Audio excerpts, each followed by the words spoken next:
Skyrim's Creation Club was supposed to be the future of paid mods. Instead, it became one of the most mocked storefronts in gaming history. So today I'm breaking down every controversial creation that made players lose their minds. Starting with the one that started it all. Dwarven Armored Mud Crab. If you were online in 2017 and saw anything about the Creation Club, you saw this thing, a mud crab, in tiny dwarven armor following you around like a loyal dog. That's it. That's the whole product. This was a pet follower, a friendly mud crab decked out in ornate dwarven plating that would tag along with you across Skyrim. It had boosted health, could carry your items, and was flagged as an ally, so enemies would target it. Bethesda listed it at 100 Creation Club points. Here's the thing. Free follower mods already existed on the Nexus. Dozens of them. Some gave you companions with actual dialogue and quest lines. All of them cost exactly nothing. The mud crab wasn't controversial because it was broken. It was controversial because of what it represented. Every gaming journalist who needed a thumbnail for Bethesda is charging for mods now use this little guy. Every forum post, every angry Reddit thread, there he was, skittering behind the Dragonborn, judging you for even considering spending money on him. If Bethesda was willing to charge real money for a pet mud crab with a carry weight stat, where exactly was the line? Turns out, nowhere. But if you think a monetized crustacean is a weird thing to sell, wait until you hear what they charge people for next. Fishing. Bethesda looked at a decade-old RPG and said, you know what this needs? A fishing minigame. And then they charge money for it. The mechanic itself is about as deep as the puddles you're fishing in. You walk up to a body of water, you click, you catch a fish. That's it. No progression system, no rare catches that matter, no reason to ever do it twice. Here's the thing. The Nexus already had somewhere between 15 and 20 fishing mods that did the exact same thing or better, several with over 100,000 downloads, all free, every single one. But the real comedy came when fishing got bundled into the Anniversary Edition as if it were a marquee feature. The community's response was, let's say, enthusiastic. Players sarcastically celebrated Bethesda's groundbreaking innovation like it was the second coming of Shivering Isles. Multiple YouTube creators dropped videos with titles like Bethesda added fishing to Skyrim for $5, each one calmly walking through the 15 free alternatives you could install in about 30 seconds, which is,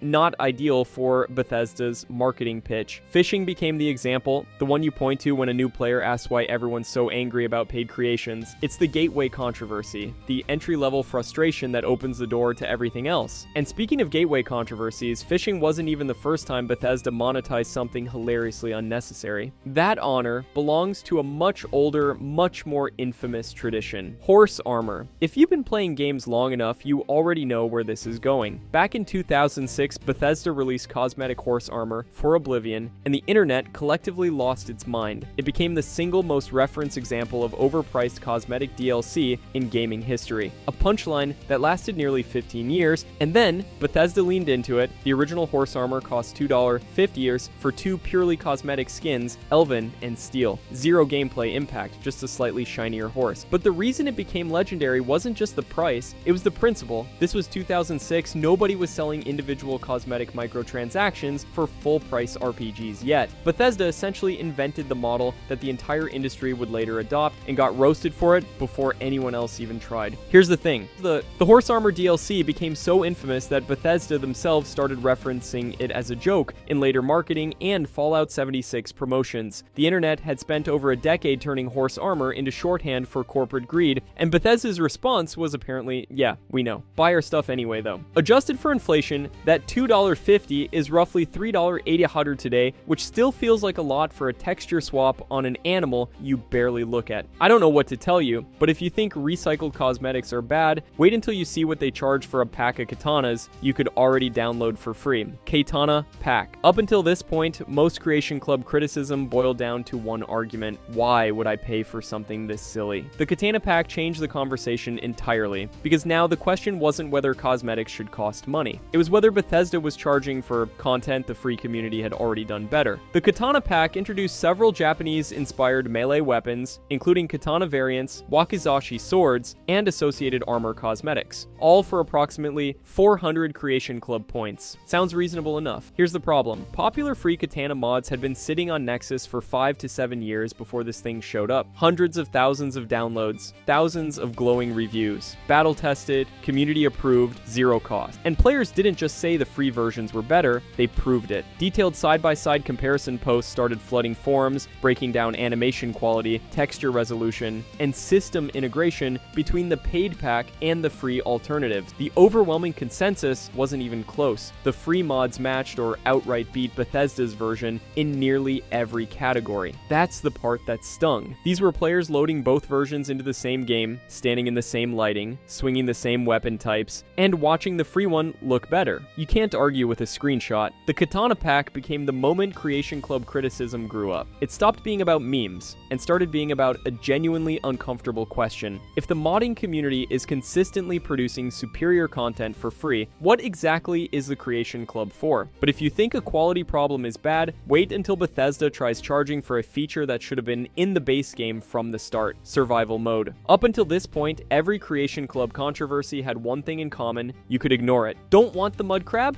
Don't buy the mud crab. Don't like horse armor? Pretend it doesn't exist. But survival mode changed the equation entirely, because this wasn't a cosmetic. This was a gameplay system. Survival mode introduced hunger, fatigue, cold exposure, and disease as persistent mechanics that fundamentally altered how you played Skyrim. Fast travel restrictions, combat effectiveness tied to how recently you'd eaten, spellcasting penalties from exhaustion. This was a different game, and Bethesda wanted 800 Creation Club credits for it, roughly $8. Here's the thing, a free mod called I Need had been doing this exact thing for years, and not just doing it better. Over 300,000 players had already installed I Need through Nexus, enjoying more sophisticated fatigue degradation, harsher disease consequences, hunger systems that actually impacted character builds, and full integration with Skyrim's economy. The free version was genuinely more developed than the paid one, which is, not ideal when you're the actual developer of the game. But the real controversy wasn't about $8, it was about what $8 meant. Cosmetic monetization had been tolerable as a necessary evil. Annoying, sure, but ignorable. Charging for mechanical gameplay additions that other RPGs shipped as standard features, that felt like a line being crossed. Players weren't just mad about survival mode, they were terrified about what came next. If Bethesda would paywall basic survival mechanics, what other systems were on the chopping block? And if you think that philosophical crisis sounds bad, wait until Saints and Seducers showed up and made everyone argue about something completely different. Saints and Seducers. Up until now, every Creation Club controversy boiled down to one question: is this worth the money? Saints and Seducers changed the conversation entirely. Because at 1,500 Creation Club points, this wasn't just expensive, it was competing with actual DLC from other franchises. Here's what you got for that price. A new bandit faction split into two variants: the Saints and the Seducers, roughly 30 new enemy encounters, specialized equipment sets, associated questlines, and environmental tweaks scattered across Skyrim's existing dungeons. On paper, that sounds substantial. In practice, the community pulled out their calculators and started doing math that would make an accountant cry. Players broke down the effective cost per new dungeon encounter, per unique armor piece, per questline branch, and stacked those numbers against historical Elder Scrolls DLC pricing. The verdict was not kind. For roughly the same money, you could have picked up entire expansion packs from other studios that offered 10 times the content. But here's where it gets complicated, because the price wasn't even the biggest problem. The lore community got involved, and when the lore community gets involved, things stop being about money and start being about metaphysics. Specifically, players questioned whether the Seducers faction's corruption mechanics and characterization made any sense within established Elder Scrolls cosmology. The argument wasn't just this costs too much. It was this shouldn't exist at all within this universe. Saints and Seducers marked a turning point. It was the exact moment Creation Club criticism evolved from wallet complaints into full-blown debates about narrative coherence and canonical integrity,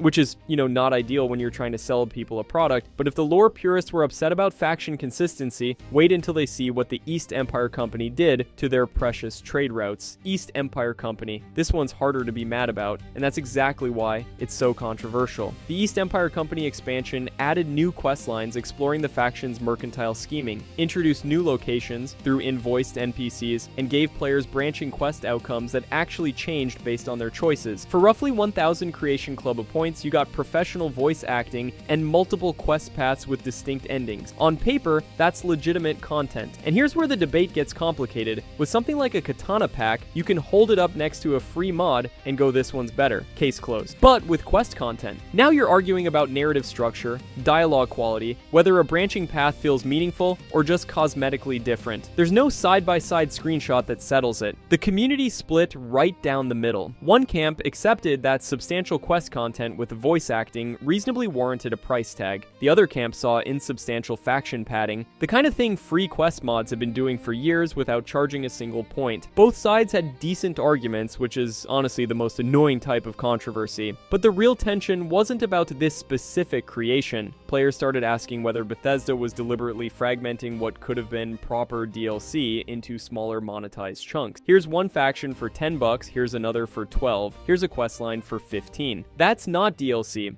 That's a subscription service pretending to be content dropped. The East Empire Company wasn't bad. It just made people wonder what Bethesda thought DLC was supposed to look like now. Which is, not ideal. But if the lore debates around the East Empire Company felt subjective, wait until you see what happens when someone drops actual firearms into a medieval fantasy world. Arquebus. Every other controversy on this list comes down to money. This one doesn't. The Arquebus costs around 400 credits, which is practically nothing. The quality's fine, the animations work, and none of that matters because the problem with the Arquebus isn't how it was made or what it costs. The problem is that it shouldn't exist. Here's the thing. Across every single Elder Scrolls game spanning thousands of years of in-universe history, bows and crossbows have always been the ceiling for range technology. Always. Morrowind had bows and throwing weapons. Oblivion kept it to bows. Skyrim's Dawnguard DLC reintroduced crossbows as the most advanced range tech around. That's not an accident. That's a deliberate design choice baked into the DNA of the entire franchise. And then one day, for a few bucks, you could buy a gun. A literal gunpowder firearm. In Tamriel, where people are still figuring out how to make a decent crossbow bolt. The lore community lost their minds, and honestly, their argument is airtight. You can't maintain a consistent technological framework across 5 mainline games and then sell the thing that breaks it for the price of a coffee. It doesn't matter that you can choose not to equip it. The second another player walks around Whiterun with a rifle on their back, your medieval fantasy setting has a crack in it that you can't unsee. And that's what made this one different. Cosmetics can be ignored, overpriced survival modes can be skipped, but the Arquebus represented something the community had never worried about before. The possibility that Bethesda would sell the game's identity by the piece, not the player's wallet this time. The game's soul, which is, not ideal. But if you think a single weapon caused a firestorm, wait until you see what happened when Bethesda tried to rewrite the actual lore. The cause. Here's where things get genuinely complicated because the cause isn't bad. That's the problem. It's a substantial questline with branching outcomes, unique boss encounters, new voiced NPCs, and Daedric-themed artifacts that actually feel like they belong in the game. The voice acting is solid. The environmental design is polished. The mechanical implementation meets or exceeds basically every other premium creation on the platform. At 900 Creation Club points, you're getting content that feels like real DLC. So what's the controversy? Lore. The cause dives headfirst into Elder Scrolls cosmology, specifically Daedric princes, planar boundaries, and the mechanisms by which extraplanar entities influence the material world.